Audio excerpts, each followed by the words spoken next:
Hi, Eric. Thank you for joining and congratulations, of course, of winning the FPL last season. It must have been an absolute blast. And I know it was a blast because I was there with you when you won it all. So, congratulations. And can you still kind of feel the victory in your body when you think about it, or have you already moved on? Not really moved on. I think it'll always be there, but it's still a crazy feeling. I mean, there's a bit more pressure now for the season starts. I feel like everyone is kind of looking at me, but that's also a lot more fun. Last season it was just me doing my own show, so it's a whole different world now, which is also Yeah. really cool. Yeah, there must be tons of eyes on you, especially on X and on Instagram and on YouTube now. Thank you for joining. And what we're going to do here is that we got a few questions from the FPL community on X, and I also came up with a few questions. So we're going to go through those. I think we have about 12 questions.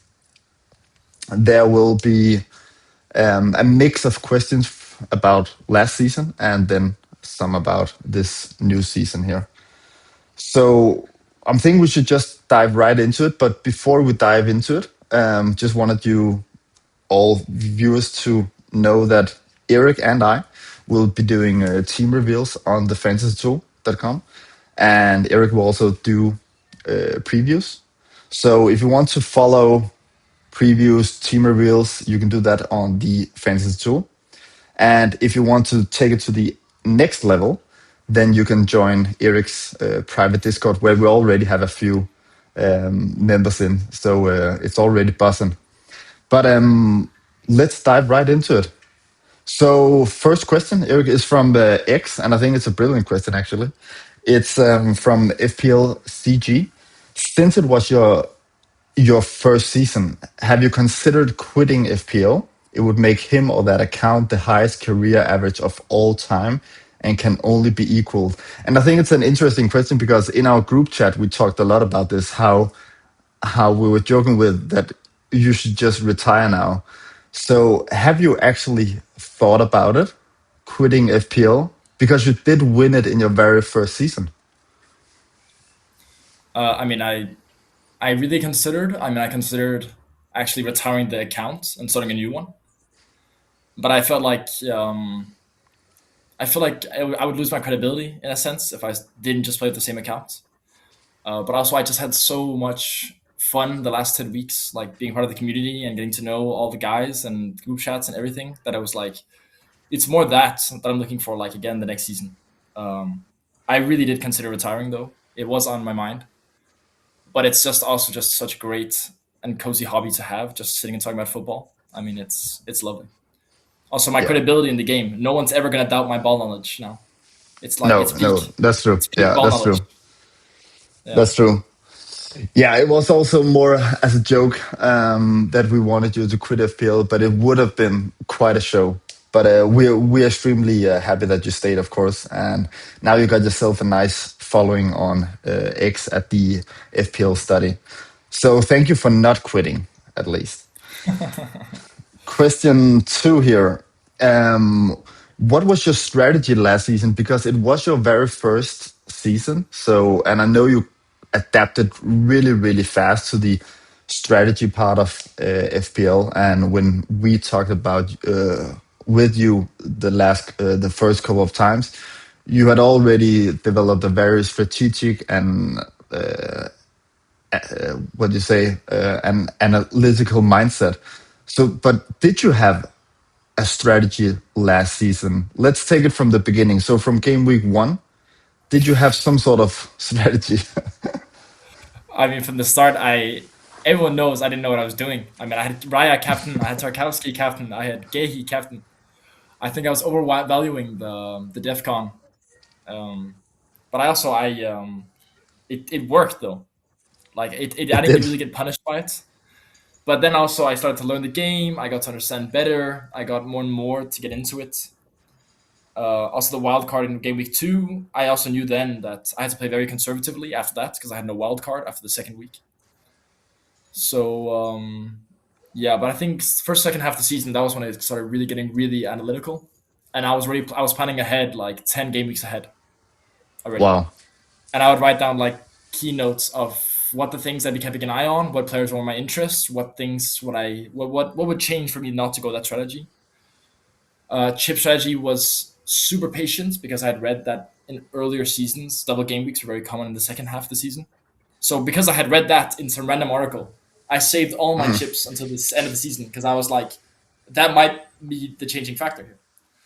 Yeah. So very conservative playing and very much more focus on using my tree transfers to make multiple moves instead of just one at a time. And patience. I wasn't so quick on just getting rid of bad players if I didn't like them. I stuck them to what I had planned them to. So yeah, a bit conservative, but it's more about getting a good week every week, like an okay one, not about getting 100 points every single week. So Yeah. it's a bit of a balancing game. Yeah. Yeah, it seems like a quite conservative strategy also because what we often see, including myself, when I started to FPL, I was playing really aggressive and taking hits and that sort of stuff. But I don't think you took a hit, right? Zero. Yeah, which is quite unusual. I think so. I don't have any stats on it, of course, but I think it's quite unusual for a first timer. So did you understand like the consequences of taking hits beside the -4, but you also lose some flexibility, or was didn't you take hit because your team was just so well planned and you didn't get a lot of injuries? So how was your view on hits? I mean, AFCON definitely saved any risk of needing to take hits. I think for everyone, Yeah, but also every single time I ever put down the math and what I expected was going to happen from the players, like off my own predictions, it never showed in my book that it was worth a hit. Especially because like to take a -4, it should be because I have somehow don't have Haaland against Hull City. That's like yeah, the only reason I should be taking -4. Otherwise, it's like the player. It has to be a huge move for it to be worth it, and that it just never arrives to me where I was in a situation where I needed that, where I was in such like in the depths that I need to do this move now.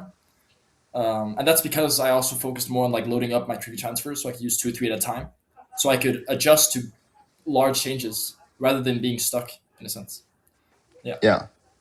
Because there is this view of like taking hits as equal, gambling or playing aggressively, but you can also play aggressively by not taking any hit. Like it can be an aggressive strategy to keep, I don't know, Enzo Fernandez when he hasn't performed in 4 game weeks. I mean, that can also be seen as an aggressive strategy. So I think you're spot on that, and it worked out well that you didn't take any hits. So Yeah. well thought of. Question 3 here. Do you see any difference in playing for the win versus, let's say, you want to get multiple top 25K in a row? Because there are tons of people, probably including myself from now on, who really enjoy the goal of getting a good rank year after year. But do you see any difference in playing for the win versus a top 25K? Um, I think there's a big difference, and I think the biggest difference in that is that in top 25K you can really play template and not really take any risks and end up 25K. Of course, 25K is still an incredible rank, no doubt about Yeah, that. But with like proper analytics and proper patience and proper just playing like as safe as you can and exactly how the book tells you to play, I think you can get a very comfortable rank playing how you should be expecting to play.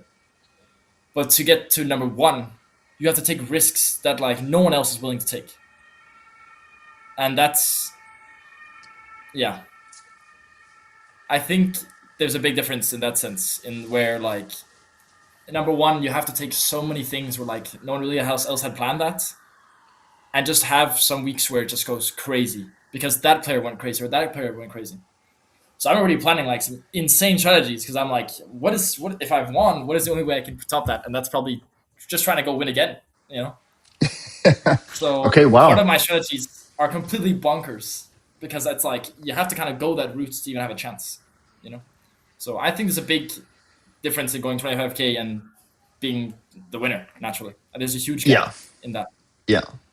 So am I hearing that you'll try to copy paste your parts of your strategy and go for the win again, or I mean, I of course want to go for a really good rank, but one of the things that really stood out was how aggressive I was with my trip strategy the second half of the season. mm, So I think what I might replicate is playing more conservatively the first season because her first half I had the worst first half of the season. So maybe playing more conservative and seeing where we're at, and then take it from game week 20 and see what we're gonna do. Yeah, okay, interesting, interesting. Fourth question here is from X again from Flux FPL. Looking back at your winning season, what was one decision making principle you followed that you think made the biggest difference, especially something you think most FPL managers get wrong? patience. And what do you mean by I think patience? the fact that you can load 5 free transfers now, you should be doing. You should try and be. You should be trusting the players that you've chosen. But that's also why like getting DefCon players is so much better now than before. Because you can have a player for 4 mil and he can score DefCon 3 games in a row and get you 4 points, 3 points maybe. But that's still great money for value compared to just burning your free transfers. And patience with trip strategy, patience with your players, and I think a lot of people overthink captaincy. But I genuinely think people are like, oh, I need to get like a huge gap here by captaining Cunha against City because I feel it, and I get that. But those are also the ones where like a huge gap can grow.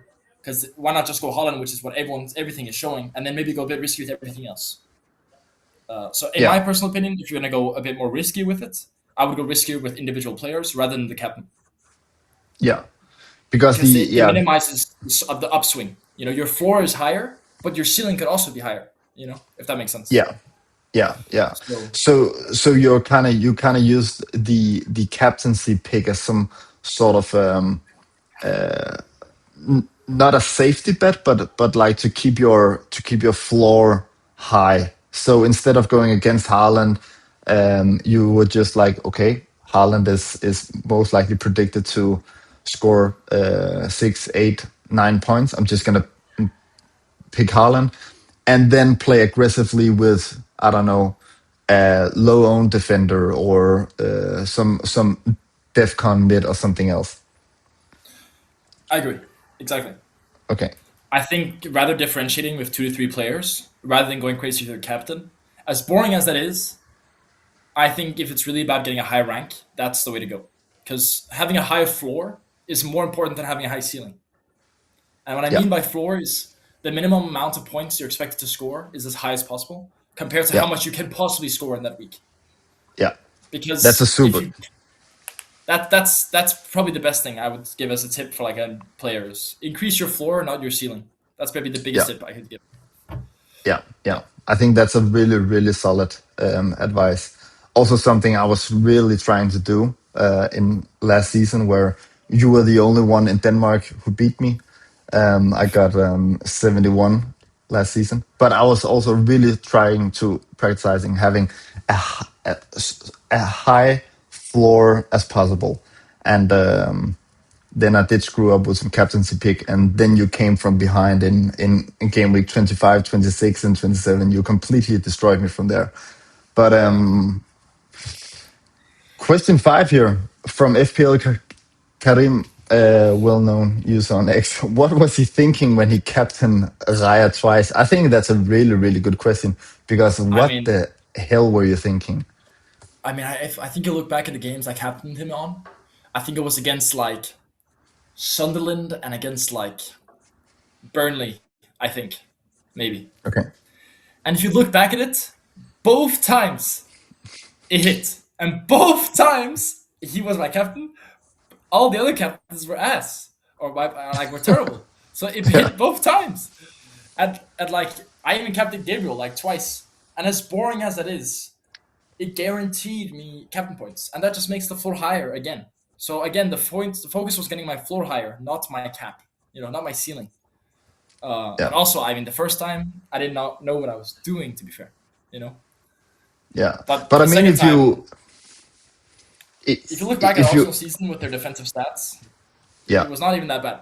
You know. no, and it was a way to increase your floor, and they, I don't know, in those matches, what they probably had like minimum 38, maybe 40% chances of getting a clean sheet. So where, you know, it's rare that a player has 40 to 50% chances of scoring, maybe except Haaland, of course. But I assume Haaland didn't have a great matchup in those weeks. Okay, but so now we know why you captained Raya twice, and I think you Uh, also captained Tarkowski at some point, right? In game week one. Tarkowski, Gahey, all kinds of random things. I did not know what I was doing. But to be fair, I I didn't really get that bitten. But also I got Thiago in so early, which was huge. I got Rice in so early, which was huge. There were so many moves that were like defining for how the season ended. Yeah, Um, so yeah, yeah, I think I benched Thiago when he made his hat trick. That was a horrible feeling. But same same, you benched him against when he. Everton when he scored like 14 points. I benched him there. God damn it, Eric, and you still won. Holy I moly! mean, you should see my bench points actually from last season. It was ridiculous. I think I had the most bench points of anyone in the world. Genuinely, it was insane. Wow, Yeah, that's there was one crazy. bench where once That's one week there insane. was my bench almost had more points than my actual starting team, almost Yeah, one week. we've all been there, and glad that you've already been there in your first season. Yeah, Um, Question six here. Do you think more experience and awareness of ownership templates of following FPL creators could help you establish yourself at a high level or make you lose that bit of fearlessness you have in your first year when you rely more on instinct? I think we kind of talked about this, right? With a high floor versus a high ceiling, but yeah, would you do you think more experience and awareness of ownership templates of could it help you establish yourself at a high level? I think he's referring to, continuously getting high yeah. ranks. I mean, to be honest, I would rather have more fun with going for it and really just having fun with it than just going for a top 10K every single season. No offense to people who want that. I super get Mm, it. But I think that's also what we talked about with the floor is like then it gives me the freedom where I can have those two, three picks where it's kind of my world to go with, you know? yeah, And I think that's the biggest thing is it's going to be a mix of like learning, oh, these players have so much underlying value together with what do I like and what does my instinct tell me and what do I think is really cool. Um, yeah.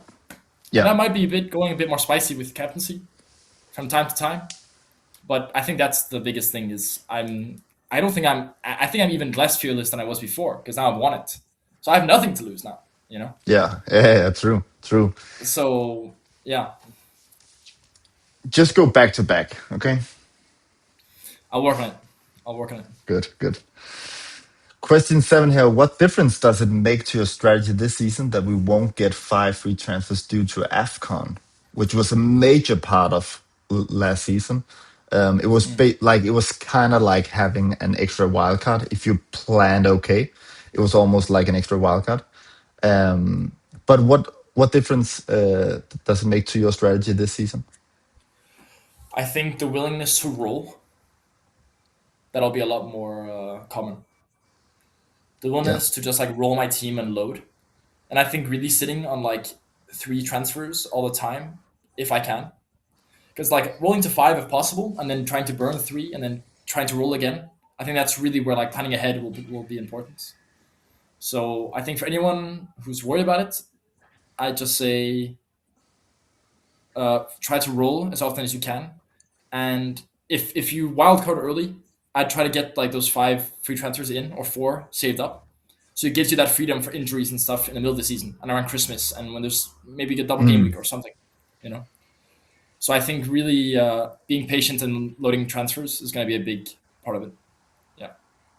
What about? what about in terms of chip strategy? Because you played your wild card in game week 2. I did as well, partly due to we knew that we would get 5 free transfers. Um, does does it does it have the effect that you probably or might not play a wild card that early, or what's your view on your wild card situation as is now? I I think I value my free hit more than my wild card. Okay. I think that's the easiest way to say that. Where like if it really goes crazy and you need a week to like get out through some bad game weeks, you can almost plan around eating into the bad game weeks and then just wild free hit right when it's at its worst, and then you come out on the other side of it. You know, Yeah. so it's difficult to weight it because you also want to use your wild card defensively to get you out of sticky situations, but you also want to use it aggressively to maximize your points when the games look incredible. You know, like Yeah. I'd love to wildcard in both game week 3 and 4 when both all the games look incredible. You know, Yeah. and I gotta load in on Everton for game week 5 and 6, and I gotta get Newcastle for 4 and 5, and there's so much, or 6 and 7, or something like that. But the yeah, I think patience with rolling. That's like the best advice to give this season. Yeah, I agree. I agree. Um, when I was playing the last couple of years, I was getting these dopamine hits of making transfers. But this season, I was yeah, rolling and rolling and rolling and took no hits. And there is this point where you get a dopamine kick from rolling, and once you get yeah, there, dude, it's so much more fun because you feel so much more in control. You have the flexibility, and you feel like a yeah, boss whenever you roll because you're in self control. But yeah, so there is this point where you actually feel extremely good and happy about rolling. And I think a lot of yeah, managers would benefit from getting to that point. It's insane that you got to that point. In your first season, it took me 6 seasons, but yeah. No, I think I don't know. It was a weird season because I suddenly really got like a chance to win, and it was like a switch flipped where like suddenly the patience in the game was so extremely high. It was a whole different thing. I think anyone else who's in that situation will probably feel the same. But also yeah, the feeling to also want to change everything is also very easy. yeah, So yeah, yeah, yeah. it's a weird. Yeah. Yeah. Question 8, are you currently on Haaland or no Haaland, and why? I've made a draft for both, made a plan for both, fully based on Community Shield. That's a Yeah, symbol. that's a simple and That's short answer. yeah. I mean, there's nothing else really to say because I think everyone's in the same boat, which is we're waiting for Community Shield to see what happens. Yeah, Yeah, I agree. And if you want to see what Eric does with his team, then you can get the team reveals and the previews at thefantasytool.com, of course, as we said in the beginning. But yeah, I agree. Let's wait for the Community Shield and see how it goes. Question 9 here. What chip strategies are you currently considering? free hit. I would love. I'm really just focusing on trying to save that.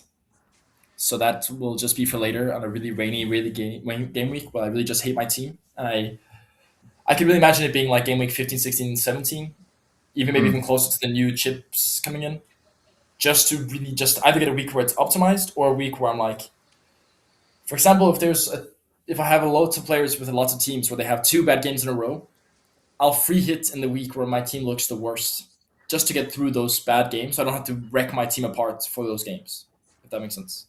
yeah, So yeah, I it like totally that. makes I like that a sense. lot, and that's why I like it more than a wild card because it gives you a different sense of freedom. I feel and Yeah, adjustments.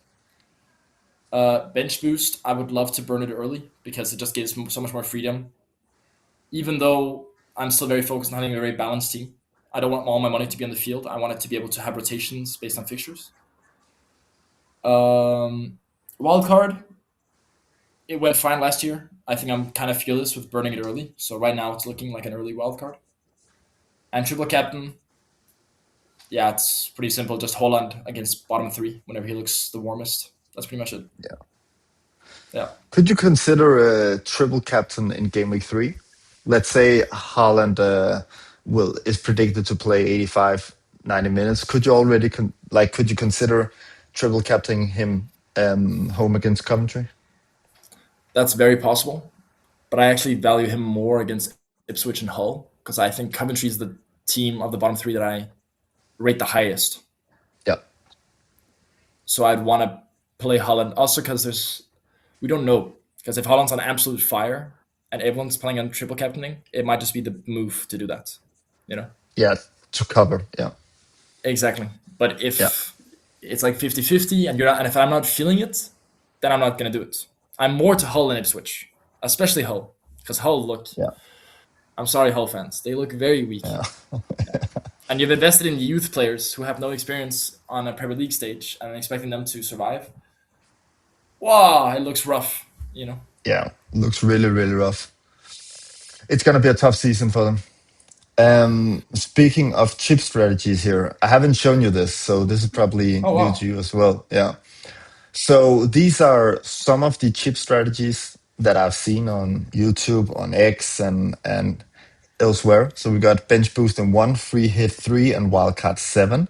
I think the plan in that one is, of course, to get bench boost out of the way. Start with no Haaland, then free hit him in three. Continue with no Haaland, and then wildcard him in seven. Then we have bench boost one, wildcard three. We talked about that. It also looks kind of spicy.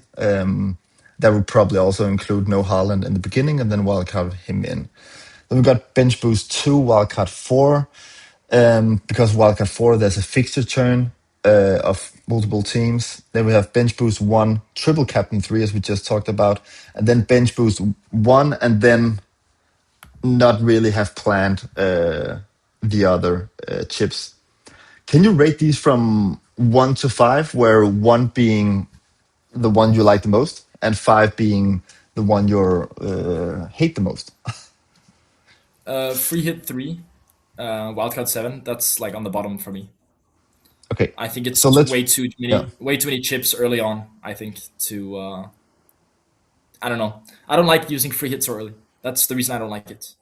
I really Okay, like free hit chips. so bench boost one, free hit three, and wildcard seven. That strategy goes into number five. Mm. What do we have at four? Probably just bench boost one, triple cap three. Yeah, I just don't know if it's enough time to triple cap so early, in my opinion. and you kind of already And talked bench about it, how boost, you value Holland yeah, against Hull or Ipswich more, right? So bench boost one, yeah. triple captain three goes into spot number four. Number And three, then I'd probably go bench boost one and number three because that's the most straightforward choice. Nothing too high, nothing too low. Leaves lots of freedom. And then I'd probably yeah, go wild card four is the second best, and wild card three is the best. okay. So bench boost And one and wild. the reason why I like wild card three more is because you can. I think we're Hello? lagging a bit. Det kan være, at du må cutte det, så det hopper. Ja. Yeah. Okay, we just got a bit of internet connection errors here, but Eric, can you just go through one to five again? One being the best and five being the worst. Yeah. Free hit three, wildcard seven on the bottom. I just don't like burning the free hit early. Triple cap three, I'm at four. I just don't like using it so early when we don't know so much, but that could change based on how Haaland's form is. Bench boost one at three because it gives a lot of freedom for later, but it's also not aggressive. And I like wildcard four three. They can pretty much be sharing the top, but I think wildcard three clinches it because you can get in triple city against Coventry. And you could just wildcard in Chelsea players, leave them on the bench for that game, and then boom, triple Chelsea against Hull City. Yeah, So yeah, I like that a lot, and I also like the aggressive wildcard early. I think it's a lot of fun. So that's how I'd rank it. yeah. Awesome, awesome. Let's move on here. We've got a question from FPL Bronx. Can you just say a few words of your experience with FPL Bronx the last let's say 8 game weeks, because I know he was on your. I think you talked to him more than you probably almost talked to your parents and your girlfriend and everybody else in the world. so Yeah, I mean, so Thomas. yeah, If there's anyone I'd take, this is a big thing coming from someone who's won the game. If there's anyone I'd take football advice from on FPL, it's Thomas, yeah, because that guy. I mean, the amount of conversations we've had. I mean, to be fair, there's a lot of conversations where he said this and this, and I was like, "Nah, I want this and this," and I went for this and this, and it was the better move. To be fair, but there were also times where Thomas was like, "What the fuck? Oh my bad. What are you talking about? This is the only clear thing." And I would be like, "There's no way." Then I could do my own deep dive, use like 3 days trying to figure out why is it even that, and then I come back to him and be like, "How do you even?" Yeah. Now that he's absolute legend, yeah, for me at least.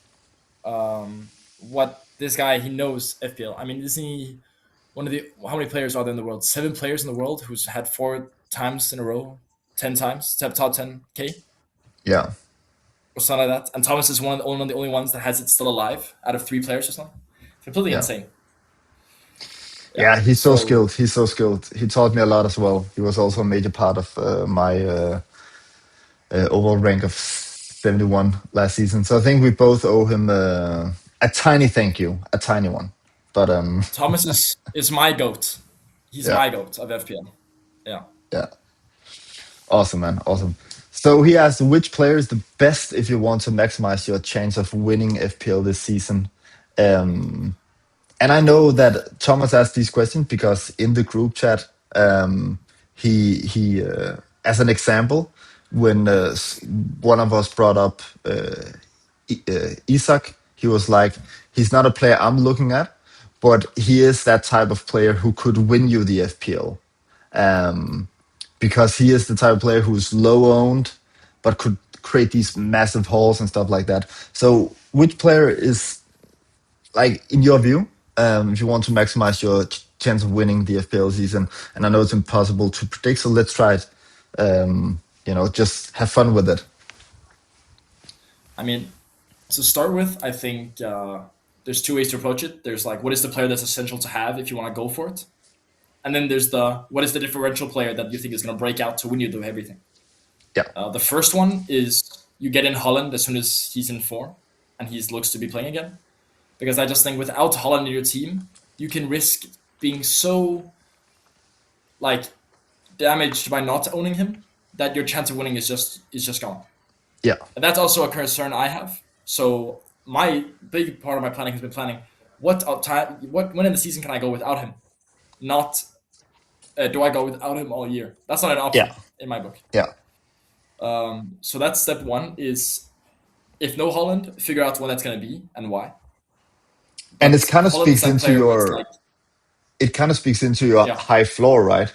Like, you want to have that high exactly. floor, and you don't want to bet against Haaland. I think there was only one time during the last couple of season where it has actually, gone pretty well when you're betting against those premium players, and that was Mo Salah in last season, right? Um, and Mhm. that's probably the only time if you have gone without Salah the last couple of, I don't know, 5 or 6 years, you would have no chance of winning whatsoever. So Exactly. you have that a high floor, but if you had to pick like those 2 or 3 players that you were talking about earlier to differentiate and win the FPL, which is a crazy sentence, but I really like Wirtz a lot. mm, I think he's a player that could be really break out this year, especially with Aireola's super aggressive attacking system. If he's, I also like all 5 of Wirtz's goals were in like the last 11 game weeks or something, 10 game weeks, and that was just him getting started. You know, yeah, so and I watched him as well at Bayer Leverkusen and saw his stats there. Absolute joke, like yeah, incredible player on his day. I hate saying it because I'm an Everton fan. I wish we had him. You know, yeah, because I feel like he's that good. We have Merlin Rule though, so don't even talk to me. You know, but Wirtz, he's like a player where I think he could really break out this year. And for 7.5, incredible value. João Pedro for his money. How is João Pedro 7.5? I do not understand. Yeah, He should have been on the same price as Isak, in my opinion. So him for 7.5 is like the same category as Haaland in my head. Like you can't really go without him in my yeah, head. What else could be spicy? Gavardiol, I like a lot. yeah. Um, Thinking about like what kind of mids could be really spicy because there aren't really that many mid-priced mids anymore. Like No, everyone's so cheap. I feel like. I mean, United is a weird situation because they have Champions League football now. I would go heavy on Rodgers and Palmer. Actually, I think they could be huge this really. season. Wow. Yeah, I think Chelsea attack when they have no European football and Alonso. I think they could be incredible. I think they could be as much as I hate saying it. I think Triple Chelsea could be a lock at some point in the season. I might get them in early and not lose them for the rest of the season. That might genuinely happen. Well, it might be So hard to get triple Chelsea if you also have, Haaland, and then of course you have to sell Bruno to have some sort of like decent team, right? If you want to have both João Pedro and maybe Parma, and but yeah, exactly. interesting. Yeah, a lot of spice. Yeah, cool, good spice there. Question 11. We have one or two questions left, I think. What players are you currently looking at that doesn't get a lot of attention on X or YouTube? If any, you don't have to, if there are none. But are you looking at anyone that doesn't get a lot of attention?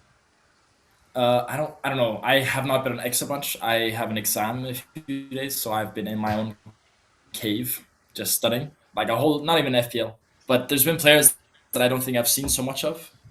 Hato for Chelsea for 4.5. He's really been for Chelsea defense to get in at 4.5. If he starts and becomes good, that could be really nice. Yeah, Canvo wise, I mean, he is a great player, but FPL wise, it's peak. What else is getting a lot of? I really like Ampadu personally. I know yeah, people you've have been talking talked about about him. him multiple times. I like him a lot just because he's such a safe choice for 5.5 though. Um, a lot of my choices are just boring DefCon picks though. What is spicy and attack? I wonder. Um, I wouldn't really go for Tottenham. Maybe What if Tottenham buys Cody Gakpo? I think there's some strong rumors going on now. that could be really spicy. I don't really like Gakpo though, No. personally, as an FPL pick. So, but I think Tottenham defense actually that's maybe my biggest shout. Tottenham defense in general. That's like what I've been looking the most at. Ben Hecke, he's almost been in every draft I've made, which is really interesting because I don't really see him anywhere. So Yeah. that's maybe my biggest like. Why would you go for Ben Hecke? Yeah, And I yeah, think you're onto something here about the Tottenham defense, because we saw in the last games of last season how their defensive stats were just insanely good. I think they were better than Arsenal's. And now that yeah. we have Jet Spence is leaving, Romero also seems to be leaving. So their defense becomes more predictable on Mm. expected minutes. So I think there might be something there. Of course, we need to see. It's not. I'm not gonna go with personally. I probably won't go with Spurs defenders. It will. Well, it depends on strategy, of course. But I think I need to see a bit more of who actually plays. Last question, Eric. Yeah. What's your rank goal for this season? And I actually talked to Thomas about this, FPL Bronx, and we kind of chatted back and forth, and he came up with this idea that let's try to find out what all the previous winners, what were their rank in the next season, and then set a goal for Eric to maybe beat that. And I think Thomas found out that one winner did end up within the top 22,000 or something like that, I think. But do you have a rank goal yourself for this season? And you cannot I say mean, one. That would be too provocative. yeah, no, I agree with that. As much as that'd be cold, I think that'd also be productive. I think it's a hard choice because I spent a lot of time at FPL the second half of the season. Like it was all consuming at a point. Yeah. So I think it really depends on how everything else goes. Because I loved what an incredible experience winning, but my oh my, did it take time? Like it was definitely a commitment in terms of planning and everything, and it consumed all my thoughts. So I think this season's really just about enjoying myself. Naturally, of beating that rank 22K, setting that as a goal today, I'm super down for that. Step one, enjoy Yes. myself, and as long as I'm enjoying myself, then step two, 22K. I think that's, and then step three, let's see how we are doing. Yeah. Yeah, I which think that's is an like awesome code goal. word for yeah. Sorry, Sorry. no. Go ahead. No, I said step three. It's like a code word. It's a code word for like if I have any hope, I might just go for it. But we'll see. Yes. Yes, But we'll of see. course. Of course. Okay, goal 22K. Let's aim for that. I would love to see you do amazing again. And maybe you'll be the best ranked manager the last 2 seasons. That could be extremely cool. But Yeah. thank you for joining, Erik. I really appreciate it. And as you know, you can follow Erik's team reveals and previews and join his private Discord if you want. He's in there messaging, answering questions and stuff like that. And it's already buzzing, so feel free to join, of course.